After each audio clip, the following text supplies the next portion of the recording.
主动提出要见的我吗？对啊，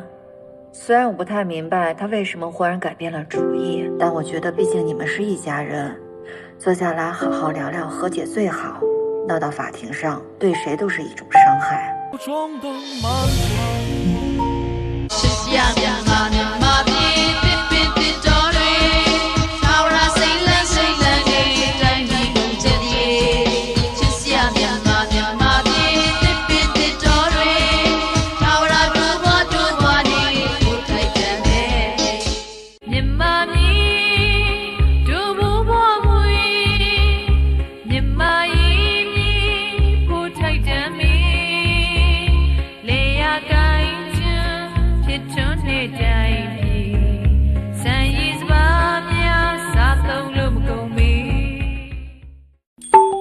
တို့တာဝန်အရေးသုံးပါ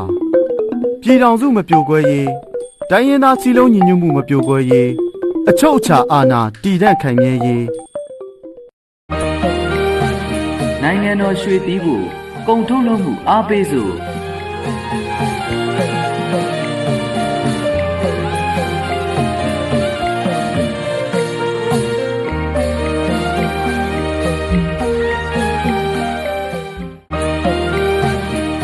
နိုင်ငံတော်ဖွံ့ဖြိုးဖို့ပညာရေးကိုအားပေးစို့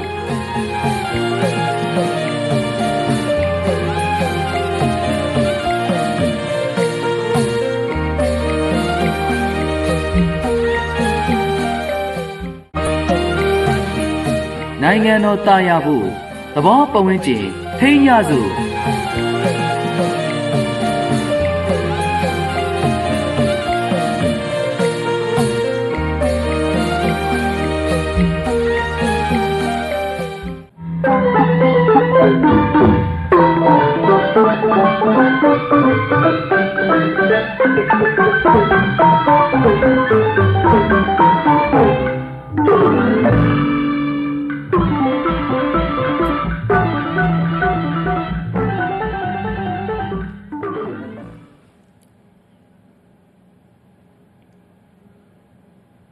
ကျမ်းမာတော်မူကြပါသားခင်ဗျာပြည်တွင်းသတင်းများကိုတင်ပြပေးမှာဖြစ်ပါတယ်ခင်ဗျာ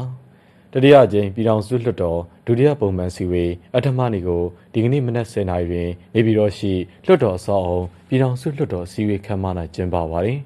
အစည်းအဝေးနှင့်ပြည်ထောင်စုလွှတ်တော်နာယကဦးအောင်လင်းတွေကတတိယအကြိမ်ပြည်ထောင်စုလွှတ်တော်ဒုတိယပုံမှန်စည်းဝေးအထမနေ့သို့တက်ရောက်ခွင့်ရှိတဲ့လွှတ်တော်ကိုယ်စားလှယ်ဦးရေစုစုပေါင်း960ရှိရတဲ့ယနေ့စည်းဝေးသို့950တက်ရောက်သဖြင့်98.1%ရှိရတဲ့အတွက်အစည်းအဝေးအထမြောက်ကြောင်းနဲ့စတင်ကျင်းပကြောင်းကြေညာကာအစည်းအဝေးတက်ရောက်မှုအခြေအနေကိုလွှတ်တော်၏အတည်ပြုချက်ရယူ၍မှတ်တမ်းတင်ပါတယ်